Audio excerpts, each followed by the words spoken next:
Start telling me about why they changed to from the 9-inch to whatever. The guy with the planes. The 40s. They had the 40s. And you were on them. They set me up there.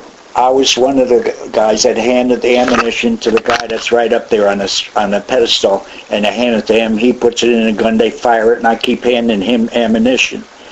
And the plane started coming out. We had all the guns loaded, and this plane started coming out, and it got out just so far that they could see what was down in the water, and all our guns that are for the fight the air swung around and aimed at him. He's the fastest I ever seen an airplane make a U-turn and go back in at the shore and get out of there. And you were on the Battleship New Jersey. I was on the Battleship New Jersey, and after that we never got in the airplane, so they put the 40s to sleep, and they took me and stuck me in a 5-inch gun. And the 5-inch gun works with a man up at top. It's got like handlebars, and he's got the scope right in front of him like you would on a rifle. And he brings it where he wants it after we load it. And then he fires it because he's the one aiming the gun and actually firing it.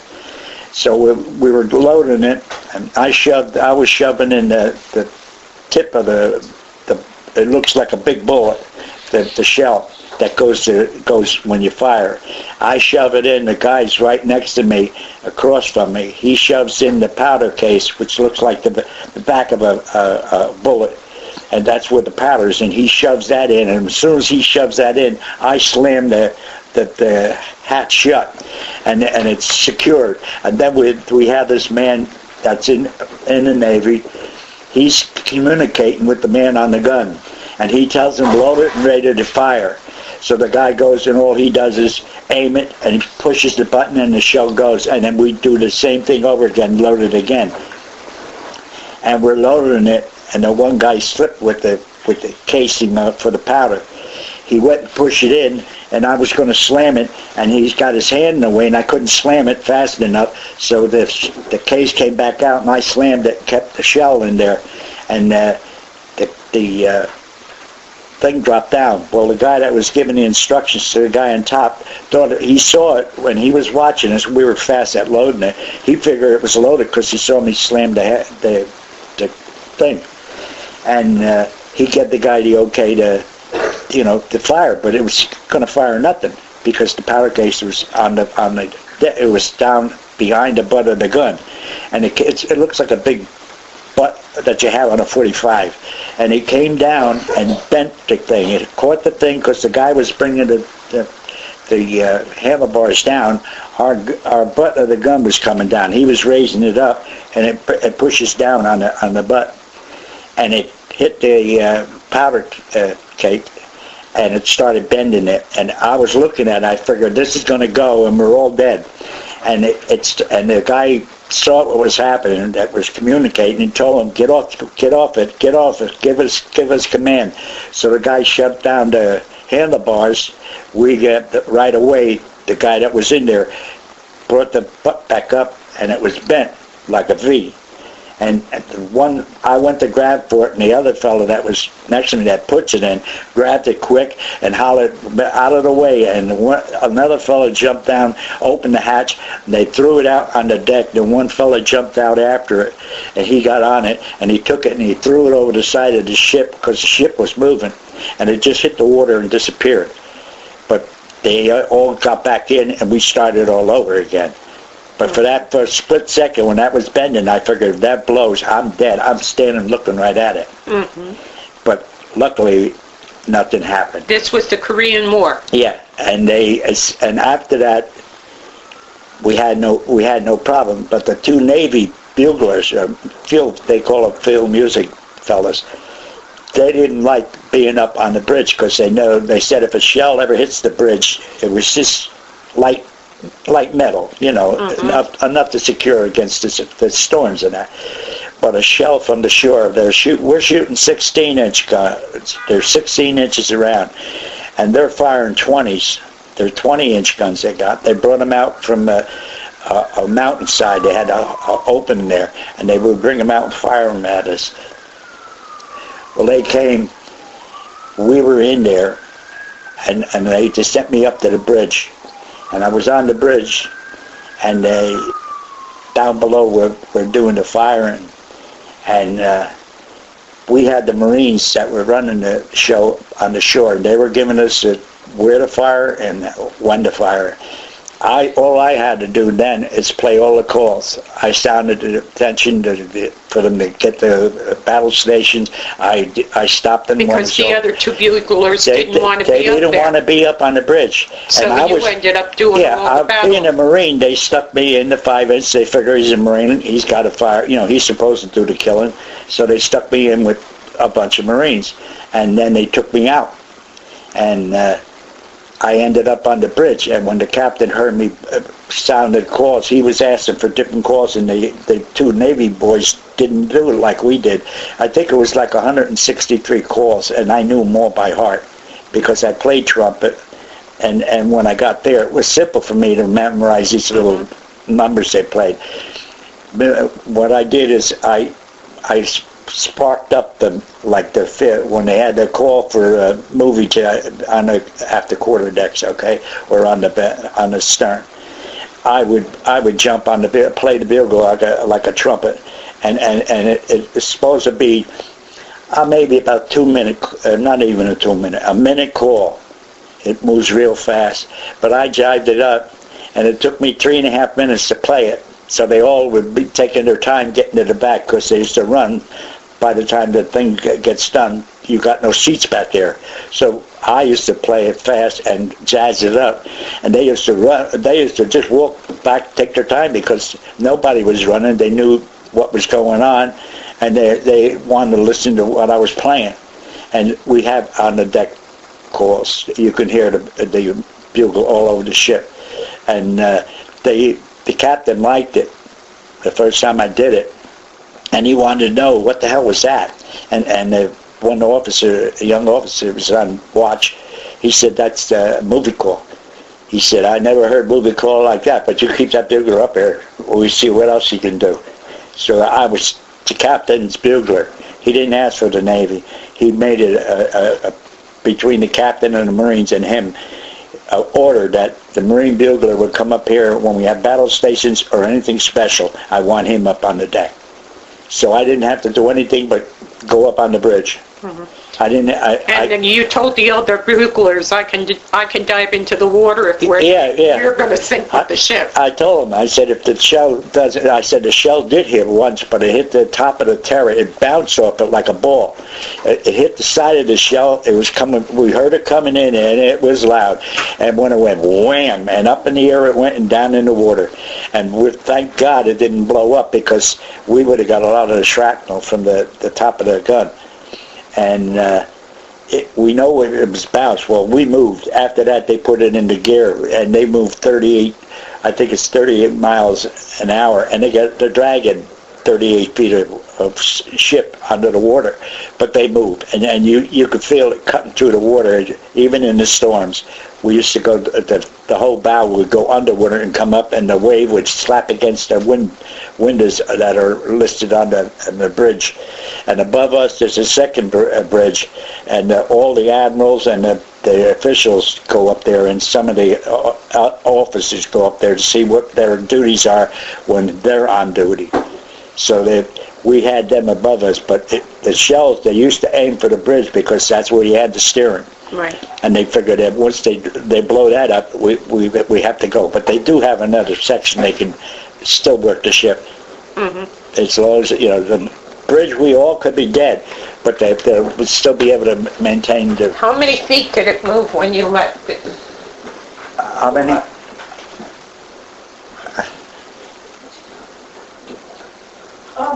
What was that? What was that question?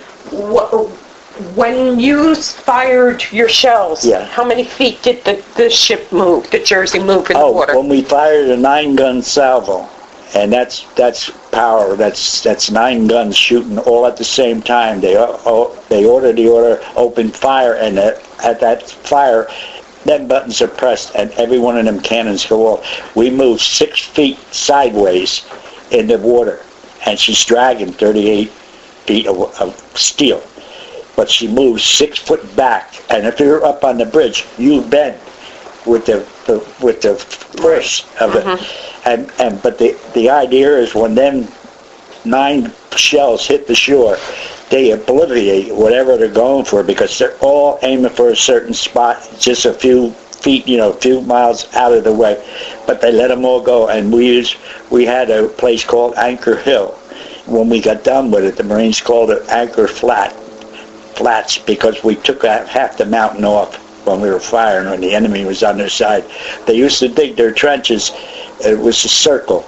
On the right side, if you're facing it from the ship, on the right side was the Marines and the Army, whatever was over there fighting against them, and on the opposite side was the enemy and theirs. And the trenches were dug that they're right near each other. They could jump over and get in.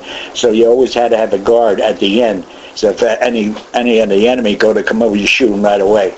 And he had to be able to shoot. You couldn't think twice. You saw him, you shoot him. You don't hesitate, because he's going to shoot you. So that's the way it worked aboard the ship. And for the rest of my duties on there, I had to be on there special days, holidays, and actually I was getting up every morning at 5 o'clock because the Navy wanted to sleep in.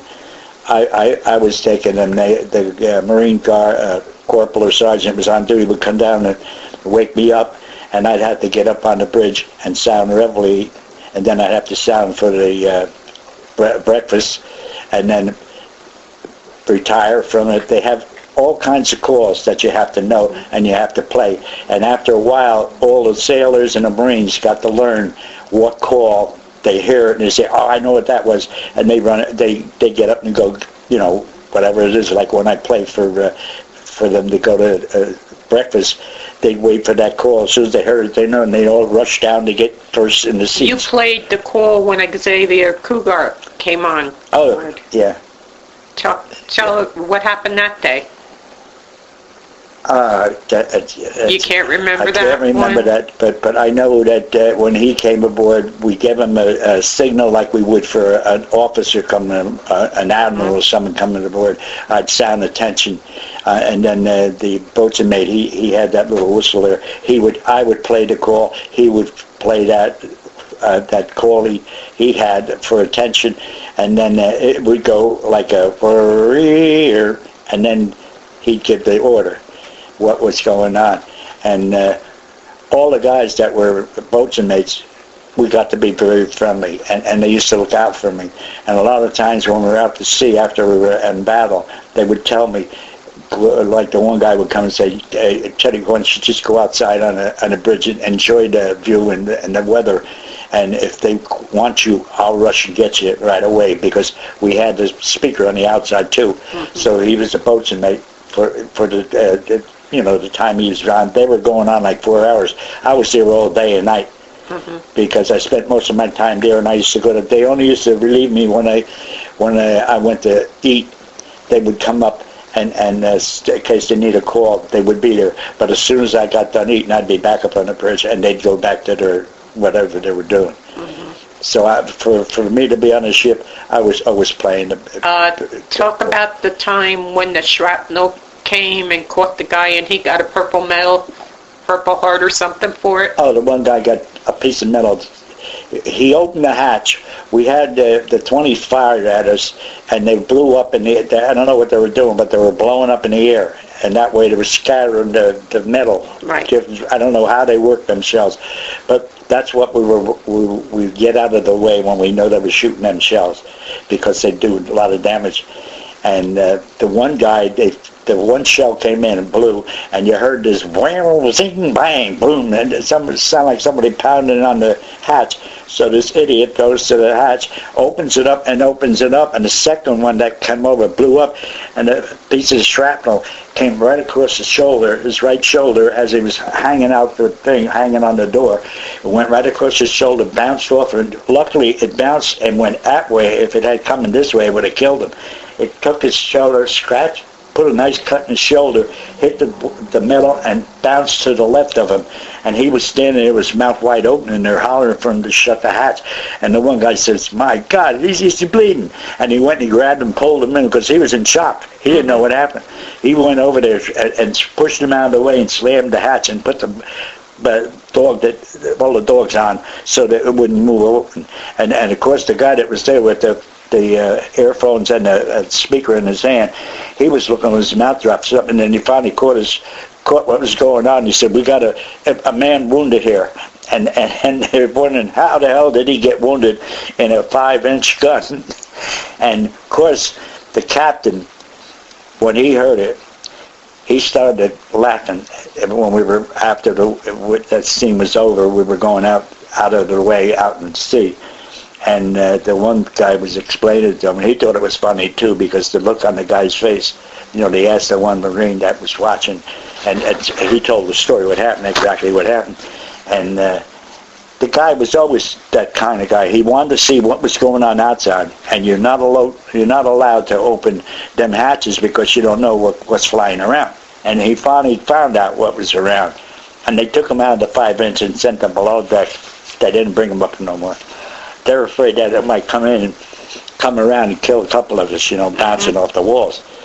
And he got a medal for wounded in action. For being a jerk. The only guy, well, the captain said, "Oh, look good, we got one man, somebody with a medal for being wounded."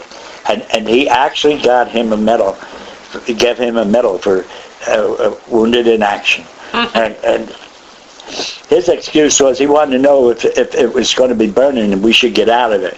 Well, you don't open the hatch to find that out. You wait till it's burned, then you open the hatch. When it gets good and hot. Yeah, then you get out. Then you get out. But that was, we all looked at him like we didn't believe what he was doing. He's opening the hatch, and we're standing there. We're hearing the You're booms. under fire, and they're exploding shrapnel all over the deck of the ship. And it's bouncing off the ship, and you can hear it zinging across this metal, slide across the metal. Yeah, you can hear it sliding outside. If a guy was out there and that thing was flying, you're dead meat. Yeah. And this kid, he was a nosy kid. He wanted to see what everything was going on. Even when we were in battle, a lot of times What's his name, Geraldo Rivera? I don't know what that I'm just joking. Yeah, I don't know what his name is. I don't remember his name. You don't even remember who Geraldo Rivera is. All I remember is that they took him out and he never was brought in a 5-inch again. He never came back. What about the time that the gun misfired over you in the bunks? Oh, it was early morning. They were coming down to get me up, because like I say, I played the reveille in all the calls all day long, and right up to night, put them to sleep. And the sergeant coming down, he was just horsing around. They were clowning and stuff like that. And he had he's going in the thing, and he's going to put his pistol away, and it's loaded. It's ready to fire. Yeah. Whenever I wore a .45, there was a bullet ready to go, and the chamber, and the rest of the bullets were ready to pop in space. And I said, I'm not going to carry a pistol and not be ready. If somebody takes a shot at me, what do I do? Load my gun then? No, I have it. And I could snap a pistol out of my holster by using my 2 fingers. I would pop the lid, and with the trigger finger, I'd whip the .45 out, spin it, I'd just whip it out, bring it out, and I'm squeezing the trigger already. Yeah. I could shoot. And if somebody shot me and missed, they were dead meat, because I could fire that pistol, and I knew how to handle it. And I forgot what it was. With the kid that misfire down in the bunk. The sergeant comes down. You were sleeping on something. And I'm sleeping on the 3rd rack up high. There's 3 racks, one on top of the other. And you just got, it's about 20 inches apart, and you slide in. When you get up, you slide in your bunk. I used to have to step on 2 bunks and pop in the top. And I was laying with my arms hanging over like this, because your back gets stiff after a while when you're laying in them racks. So I used to put my arms out like over the pillow and hanging out, and that would stretch the muscles in my back. And when I woke up, I felt good. It felt like I was rested. and he come down. They were talking, fooling around, and he popped the bullets out of the casing. He knew to push that. He got rid of the rest of the bullets, but he forgot about the one in the chamber because they were talking and fooling around. And he turned around this way. It was partially over his head, and he squeezed the trigger, to see if it was empty. And the bullet went off, and I was laying like this, and it went right past my arms and my head. It just missed me, and it went right into one of the lockers where the sergeants. They lived, they got the sergeants, corporals. When I was a corporal, they stuck me in there. I wanted to be with my buddies, but you have to go there. You're an NCO. And the bullet missed me, but I was laying sound asleep. He woke up half the place. But I didn't hear nothing, but I didn't even hear the boom, boom, boom from the big guns when we were late at night and they were just shooting as they were going. That's garbage trucks. Sorry, guys. When they were going out at sea and they were practicing, they would practice. Believe it or not, they would practice even though they're actually doing it, but they practice every once in a while to get people. Certain people would come, so the Navy would take it then. The young kids would take it then. They let me sleep them times because I was playing every day, right up to 10 o'clock. I was playing the bugle. And they went up there for that time so I could sleep.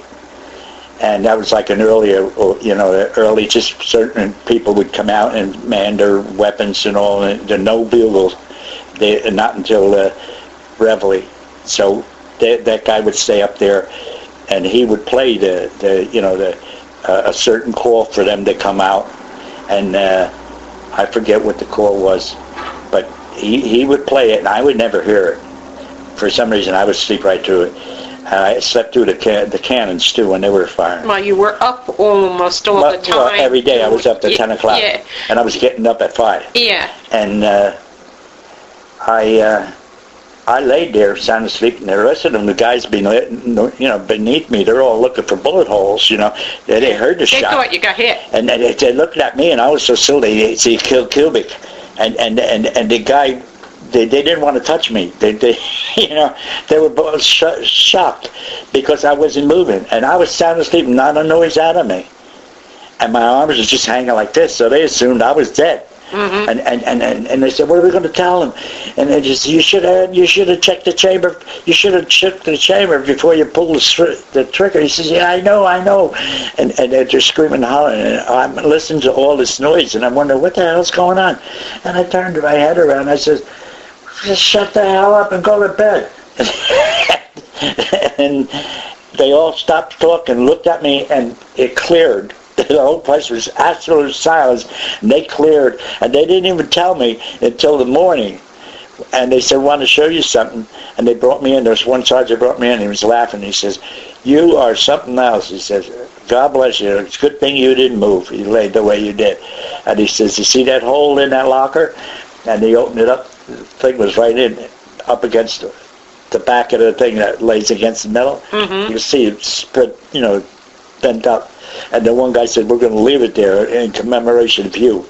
Do you remember when we went to visit the Jersey, and you took the tour guide down, and it's a little different because they remodeled it for Vietnam. Yeah. But what did we find in the hole, in the wall, when you opened the locker? A hole.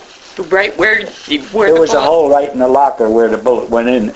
Yeah, it's in the back of the back of the wall. There's a ding in the closet. Wall. Yeah. Back of the closet. It's stuck right there. Yeah. It's flattened itself. It was different, and you said it should have been right about here, and you opened up something. I think it was a locker, and there was a ding in the wall of the ship, in the hull of the ship. And you said, "There it is." And they didn't believe it. They were shocked because all these years they've been giving tours there, and nobody realized that was there. Or they didn't realize that was a bullet hole. They didn't know what it was. Yeah. How about when your mother read in the newspaper that Jersey was hit? Jersey, yeah. Well, they did this propaganda so that we could catch some of the planes coming out. Yeah, the captain was he was a go-getter. What was his name? Melson. I think it was Melson, Captain Melson. and he treated me like a father because he had nobody to talk to. He said he can't talk to the officers because then everybody thinks they're brown nosed and they're trying to make get a raise in their position. But I'm the low guy in the totem pole, and I don't know what happened, but I made corporal. For what reason, I don't know, but they made me a corporal. Yeah, back then they didn't just make you... No, I was PFC. You didn't just get, like now, it was hard all to you get, got to do is wash a floor and you get a raise. When you came out of boot camp, it was hard to get a PFC, a first class, first class. And so I was smart. I knew when I read the books and things I had to learn, I learned them because I figured I got to do it. When I was in boot camp, I always got hammered in the head when the sergeant was talking to me. Whether I did something or I had a bad habit, I smirked when somebody was being yelled at, and some of the things that sergeants were saying, I would smile. And I couldn't stop it because to me it was ridiculous. And I would smile, and I'd try to keep a straight face. And they would come and yell at me for, what, do you think this is funny? And I'd get a punch in the head. And my head would rock back, but I had the utility cap on, so luckily a couple of times the hat went off. But to punch you right here, and your head goes back like that, and they're standing right up against you like here, and even when if they're spitting while they're talking, you're getting it all over your face. But I could stand there, and they could scream and holler, and I just look right through them like he wasn't there. And that's why I didn't show no sign of fear or no sign of funniness. I just stared like I was dead. And they couldn't understand that. They were trying to break me because they figured I might break in combat, Right. But I would stand there, and when it came to firing on the field with the weapons, I was getting good scores until this one kid was in tears because he couldn't let alone hit the target. He couldn't hit it. So he couldn't get the bullseye. He couldn't get the bullseye because he couldn't hit the freaking target. He couldn't pass the test for shooting. Yeah. He was in tears because he was flunking out, and they would take him out. They would put him in some other kind of unit. If you can't shoot, you can't go in a fight. What are you going to do? You're just shooting at the guy and you hit the dirt, and they finally kill you.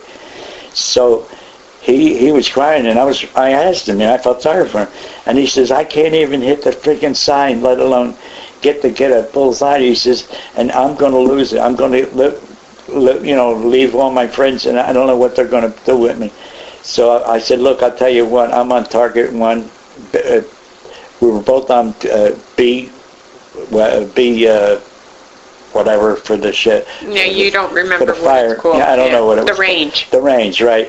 I was in B range, and I was on number 1, he was on number 2, and I said, look, I'll do you a favor.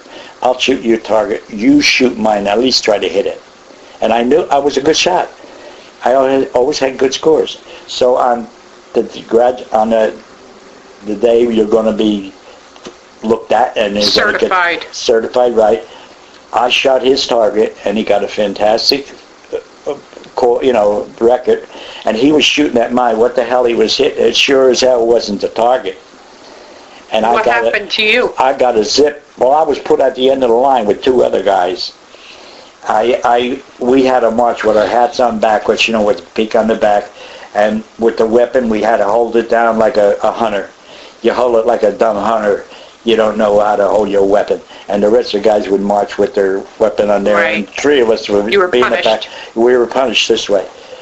But then the sergeant, somehow he realized what happened.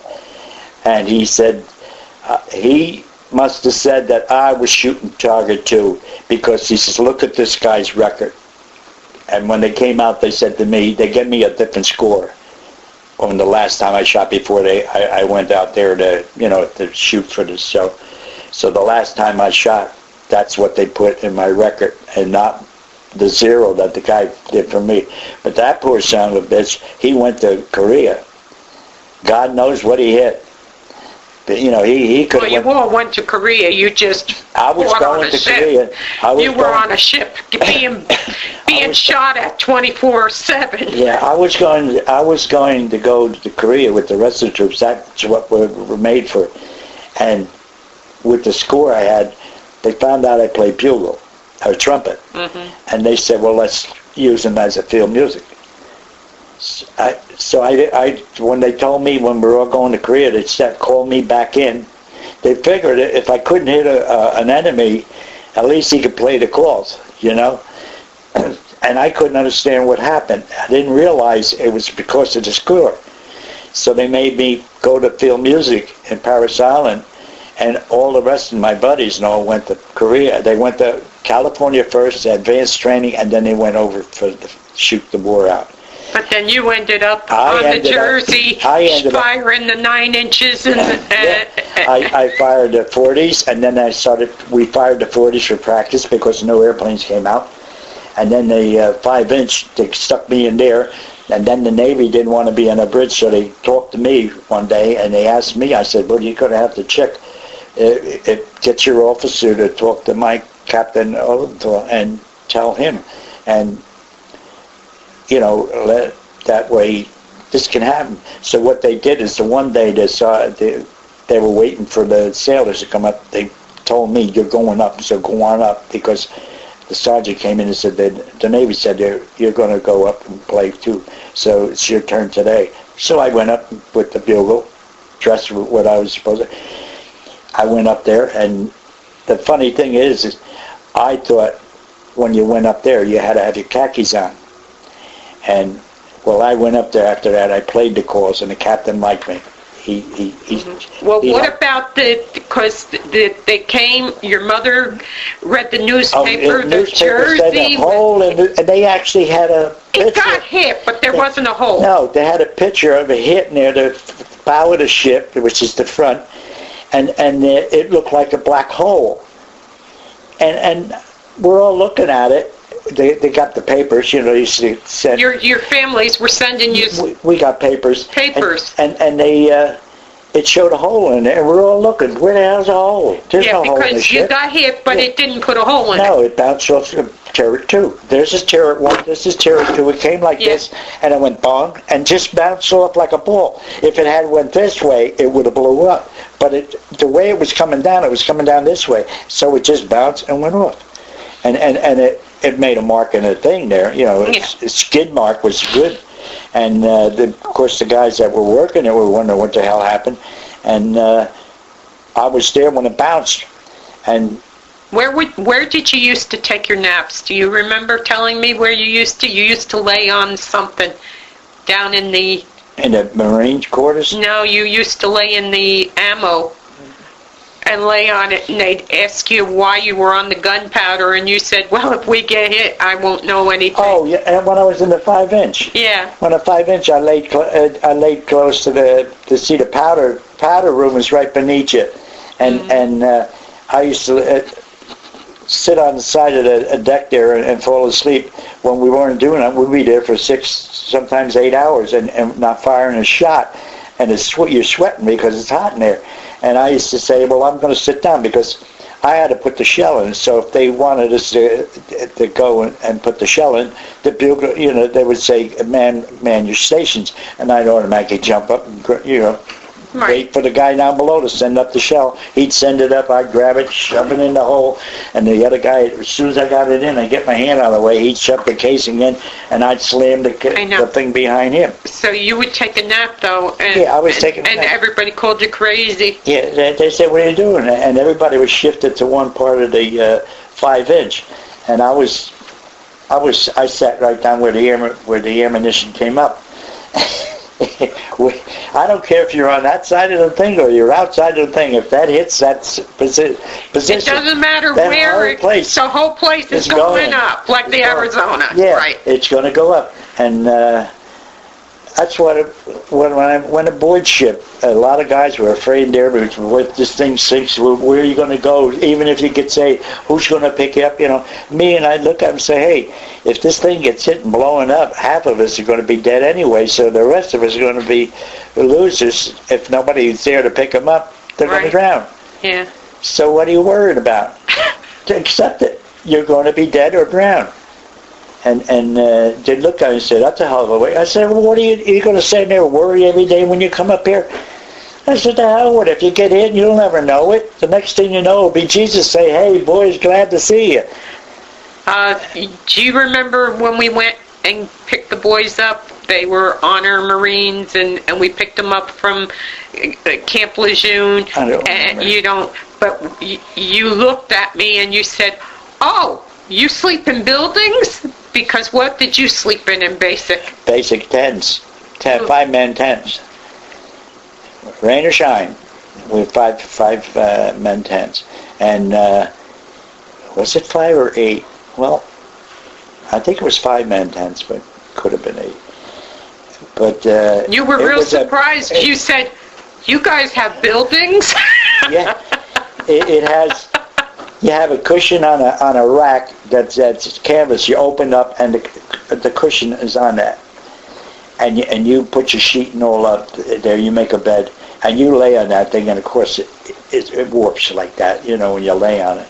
And I'm trying to remember, did I have a mattress, or did I just lay on this thing? But anyway, it wasn't a bed. It was one of them wooden things you open up with the canvas top that holds you in it.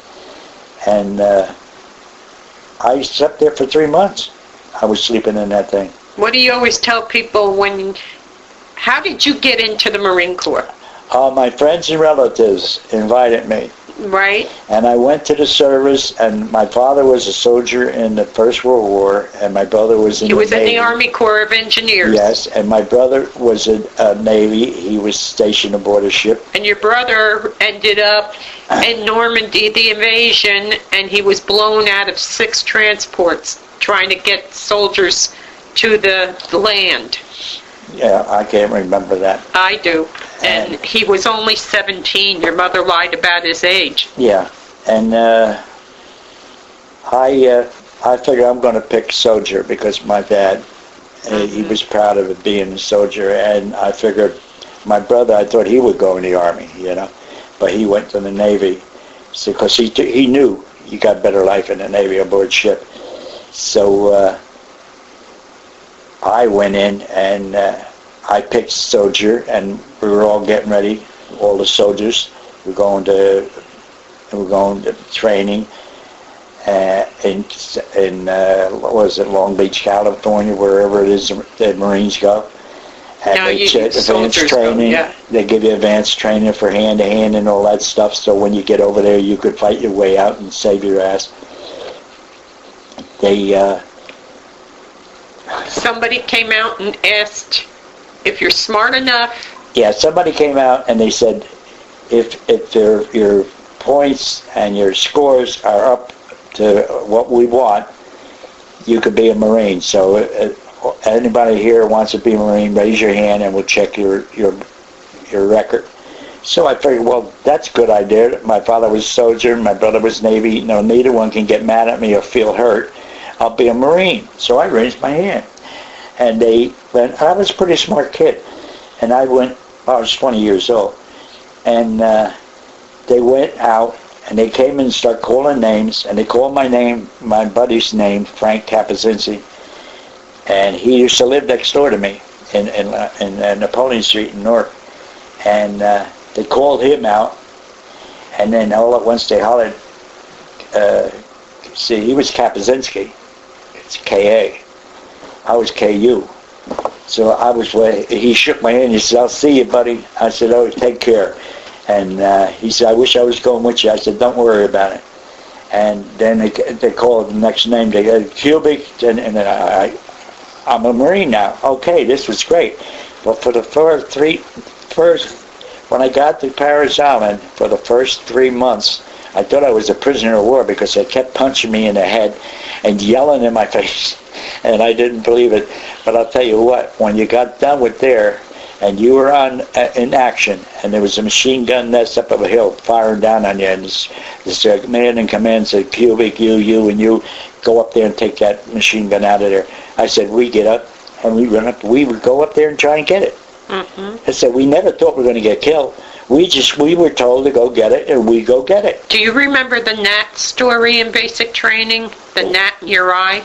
Oh, yeah. These little bugs, they used to get, you're standing at attention, and at certain times of the day, these things were all over the place, and the sergeants knew it too. And what they would do is get you out in the field where they know they're going to be, and I was standing there, and we're all at attention, and they're yelling and telling us what a bunch of idiots we are, and one of them bugs got in my eye. He's crawling in my eye, and I'm blinking my eyelid, trying to get him to get out, and I'm blinking it. And the one sergeant knew what it was, because that's what they put us there. That's why they did it. Yeah, he run up there again. What are you trying to do? Make out with me? Stop your winking. And what's the matter with you? Then I had to holler, sir, there's a bug trying to get my eyes, sir. And he says, where? What eye? And I told him, my right eyes. Let me see. And he went like this, and the damn thing got in. He opened my eye with 2 fingers. He just spread my eye apart. It got in deeper. And the bug went in, and I had it closed. Then he said, that's better. I guess the bug drowned in my tears. I don't know. It stopped bothering me. But I had a lump there, and later on he said, at ease. And he said, you get rid of the bug. And then he said, you're our material. You belong to us, not the bug. So I kept rubbing my eye until I felt there was nothing there, you know.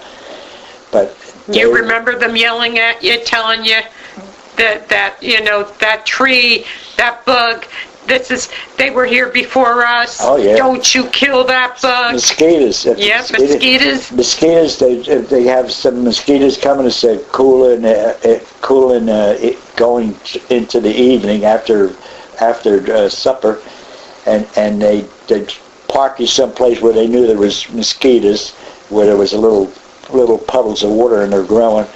And then no, that's parasilent. Yeah. It's a giant puddle with some stuff growing. And they would stand you there, and I had one biting the shit out of me, and I couldn't move, and I was wiggling my face trying to get him to move, and finally the sergeant come up running at me, and you at it again? What's the matter with you? The mosquito needs to eat too, so leave him alone. I just stood there, and I had to say, sir, aye, sir. And I just stood there and kept my face still, and that little son of a gun was going to hell. I said, but they taught you when you got into combat, and they told you to do something, you weren't going to say, I ain't going to do that, I might get killed. You just jumped up and you were told to do it, you will do it. And I said, it helped me a lot when I got out to work. When I did a job, I did it best I could. I said, and I worked for like Jersey Central Power and Light for 50 and a half years. And I started at reading meters, and then I went into meter serviceman, and I loved it because I could do all different kinds of things during the day. You also walked the poles, too. Well, I didn't go up the pole. Yeah, you used to run the wires. Oh, you're right. Before I became meter serviceman, I was a ground hand for the fellas that climbed the poles, and I ran the truck.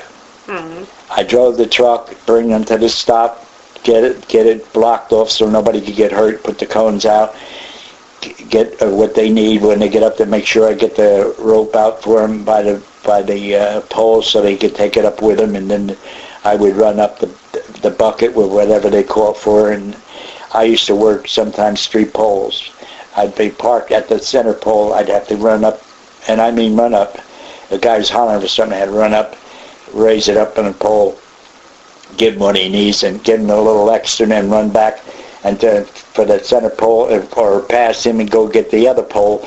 But the foreman I had said he never had a driver like me so conscientious. And it's all because you were a Marine. And because I was trained that this is your job, you do it the best you can. When you were in basic training, one time one of your DIs jumped you about something and said, doesn't anything affect you? And you said something that both our boys have used, and said, sir, you don't know my mother.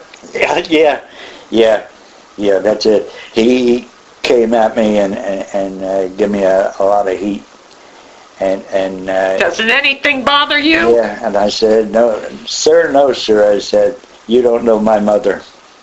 And I broke, the whole troop started laughing, and they were screaming then. They all started laughing when I said, sir, you don't know my mother. He said, what's the matter? Ain't tough enough for you here? And I said, sir, you don't know my mother, sir. And the group broke up. It was a rough day, and they all broke up. And the sergeants, the head sergeant, we have 3 sergeants. One was in charge of the other 2 sergeants. He had like 3 stripes. The other ones had, he had 3 with 1 rocker, and the other ones would have their 3 stripes on their sleeve. So he was 1 step ahead of him, and he was in charge. He was the head sergeant. And he was laughing too. He walked over. The guy punched me in the head. He punched me in the head, and my hat went back like that. So tell everybody your name. My name? Yeah. My name given to me was Theodore Donald Kubik. And senior, I had it later when I had his son, because they named him Teddy after me. And you were a United States Marine during Korean War. I was it was during the Korean War. And you were on the Battleship New Jersey. I got transferred because I played trumpet. All my friends that went to Korea, I don't know how many of them that didn't come back because it was rough over there. Well, you had it rough too. You were being shot at too. Yeah, well, mine was lucky. You were... I wasn't going to get wounded. Yeah, you were either going to get killed. Yeah, that's what I looked at it. That's why I took it. That's what kept me calm. I said, if it hits the thing, I'll never know it, and I'll get to meet Jesus. And I hope I've been good enough that I could stay there. You guys took a lot of shelling. Oh, yeah. Oh, they fire and then we moved, and then they battled the ships like we saw the destroyer. Yeah. The destroyer used to travel with us. And they could move in the water. They move faster. Of course, we're dragging a lot more steel than they are. They would shoot in towards the shore as close as they can get and open fire with their, I think they have 1 5-inch gun, and they have machine guns for the planes. Mm-hmm. It's not like rockets. It's not a battleship, yeah. No, it's not. Them 40s fire a shell. It's a shell that comes off it's like a big bullet, and the shell, the powder keg blows that shell out, and if that hits an airplane, it tears the hell out of it. Right. And there was no worry. We only had that one time when the plane came out, and we all got ready, and all the guns aimed for that plane. That poor guy would be like a mosquito trying to go through a flame. Mm-hmm. Because they would everybody fired. And you shelled the ground. You backed up the troops on the ground. They tell you where those landed, and that's what you did. The Marines on the shore would tell us where this, like Anchor Hill, they called it Anchor Flats when we got done with it. It was one of the worst hills for killing the Marines and the Army. If the Army was there, no Marines were there because they were in contact with the ship all the time. And they would tell us where to hit it, and they must have had somebody there that could tell you the exact the longitude and latitude, mm-hmm. and they'd let you know, and the guys in them, then the 5-inch guns would go. They know just how far they're going to shoot this thing, and they'd open fire, and then the guys in the 5 inches would be loading it. That one be gone. They've already started loading the next one. Right. The casing would fall out. You'd open it up and the fall hit the deck. You grab that, throw it aside. You grab the shell. That would hit the deck. The other guy that's across from me that put the powder case in, take that casing and throw it to the side and grab a new one from the other guy.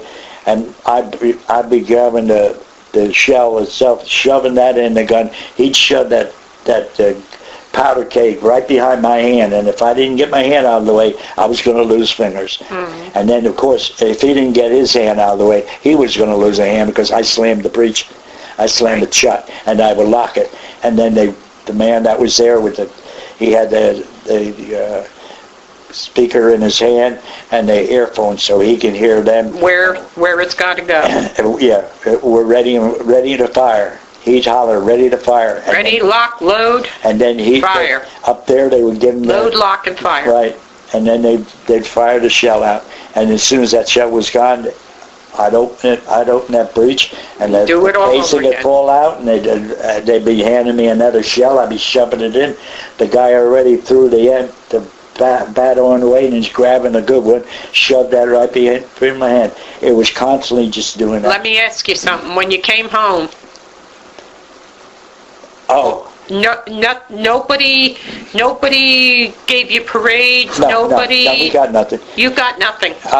You came home and you got a job. I had a funny thing that happened when I came home. We lived in a house that had a walk-in closet where you put your food and your canned food and all that sort of stuff.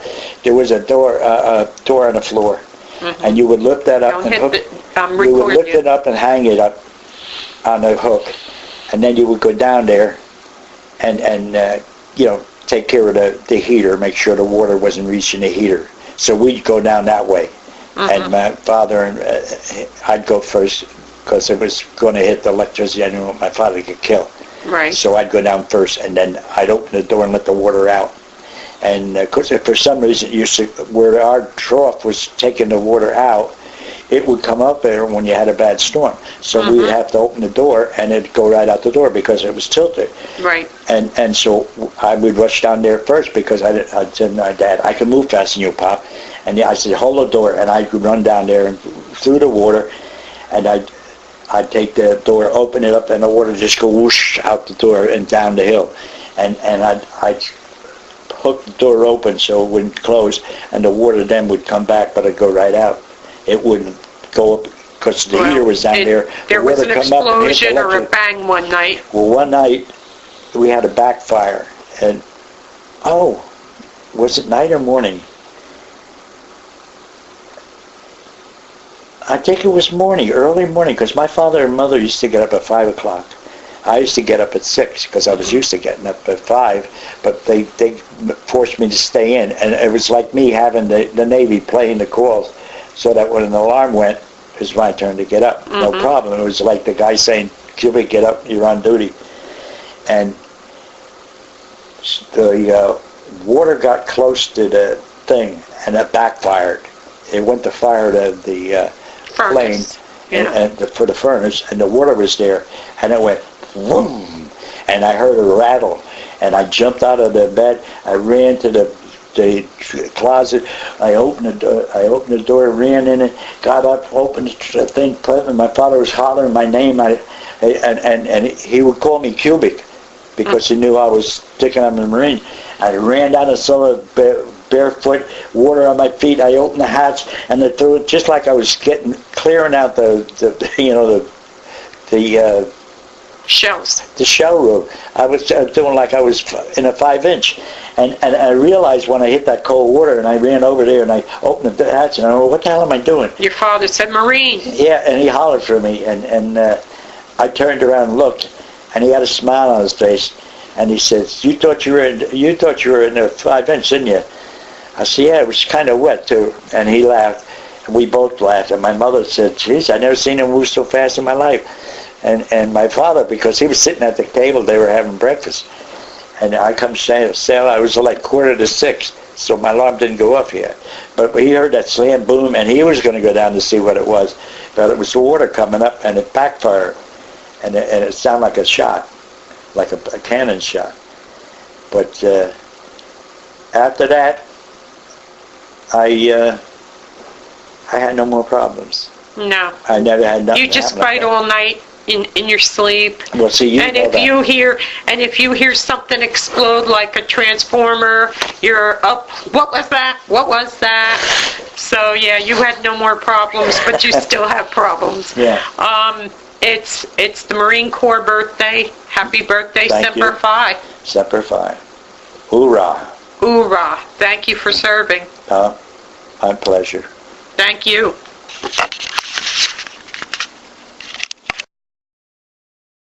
we're shooting 16-inch guns. They're 16 inches around, and they're firing 20s. They're 20-inch guns they got. They brought them out from a mountainside. They had an opening there, and they would bring them out and fire them at us. Well, they came. We were in there, and they just sent me up to the bridge, and I was on the bridge, and they down below were doing the firing, and we had the Marines that were running the show on the shore, and they were giving us where to fire and when to fire. All I had to do then is play all the calls. I sounded the attention for them to get the battle stations. I stopped them. Because the other two buglers didn't want to be up there. They didn't want to be up on the bridge. So and you ended up doing all the battle. Being a Marine, they stuck me in the 5-inch. They figure he's a Marine. He's got to fire. You know, he's supposed to do the killing. So they stuck me in with a bunch of Marines. And then they took me out. And I ended up on the bridge, and when the captain heard me sounded calls, he was asking for different, like handlebars, and he's got the scope right in front of him like you would on a rifle, and he brings it where he wants it after we load it, and then he fires it because he's the one aiming the gun and actually firing it. So we were loading it, and I was shoving in the tip of it looks like a big bullet, the shell that goes when you fire.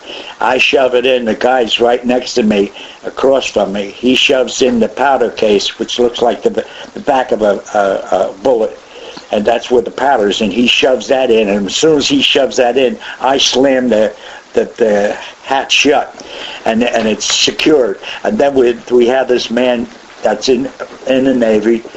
He's communicating with the man on the gun, and he tells him load it and ready to fire. So the guy goes, and all he does is aim it, and he pushes the button, and the shell goes. And then we do the same thing over again, load it again. And we're loading it, and the one guy slipped with the casing for the powder. He went and pushed it in. Start telling me about why they changed from the 9-inch to whatever. The guy with the planes. The 40s. They had the 40s. And you were on them. They set me up there.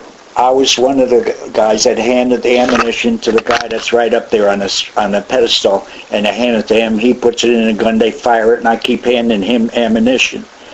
And the